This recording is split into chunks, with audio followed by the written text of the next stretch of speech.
কালকে রাত 11:30টার দিকে আমরা তেল নেওয়ার জন্য পাম্পে আসছিলাম। সকাল 9:30 বাজতে আছে, এখন আমরা তেল নিতে পারি নাই। এইভাবেই সবাই আছি এখানে, বহু মানুষ সবাই একসাথেই আসছে আমার ভাই। গতকাল রাত 11টার সময় বন্ধুর কাছে খবর পেয়ে তেল নেওয়ার জন্য আসি। এসে দেখি এখানে শুধু মোটর সাইকেল ছাড়া আর কোনো জায়গা নাই। তো আমিও এই ভিড়ের সঙ্গে সামিল হয়ে তেল নেওয়ার জন্য চেষ্টা করি, কিন্তু সারা রাত জাগার পরেও যখন তেল না পাই, সকালবেলা তারা পাম্প বন্ধ করে দেয়। সকাল 9টা বাজে, এখন পর্যন্ত তেলের জন্য অপেক্ষা করতেছি। আমার শুধু এক ডাউনের তেল ছিল, এখন যাওয়ার তেল আমার নাই। তেল না পাইলে আমি আসলে এখান থেকে যাইতেই পারতেছি না। কোনোরকম কষ্ট করে পাম্প বন্ধ আসছি, আসার পরে দেখি তেল নাই। তেল দিতেছে 12টার সময় আসছি, 3টার সময় তেল দেওয়া শুরু করছে, 5টা দিতে আবার তেল অফ করে দিছে। অফ করার পর আমরা এই বৃষ্টির ভিতরে সারাক্ষণই সবাই বৃষ্টির ভিজছি। এই বৃষ্টিতে ভিজা আবার গায়ে কিন্তু আবার শুকায় গেছে জামা।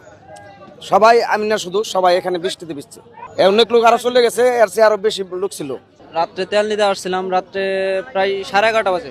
34, 35 সানবিট 1 চামচে 30+ বাসন পরিষ্কার।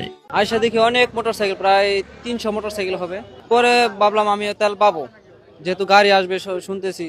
পরে দেখি গাড়ি আসছে রাত্রে 2টায়। আমি সেখানে অপেক্ষা করলাম, ভাবলাম তেল নামবে, নামার পরে তেল দিবে।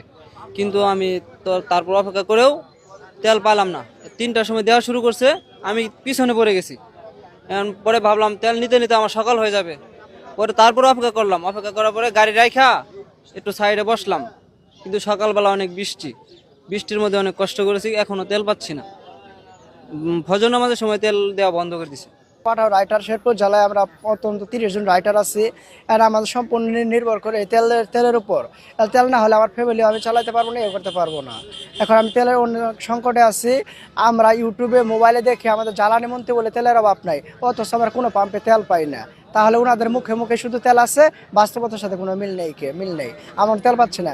এই সিন্ডিকেটটা আসলে মূলত কোথেকে হচ্ছে? সমস্যা হলো কালকে রাত 2টার দিকে আমরা তেলের জন্য আসছি, মোটরসাইকেল বাইক নিয়ে আসছি। রাত 2টা থেকে হয়তো 3টার দিকে তেল দেওয়া আরম্ভ করছে, ফজর বন্ধ দিচ্ছে, তারপর তেল দেওয়া বন্ধ করছে।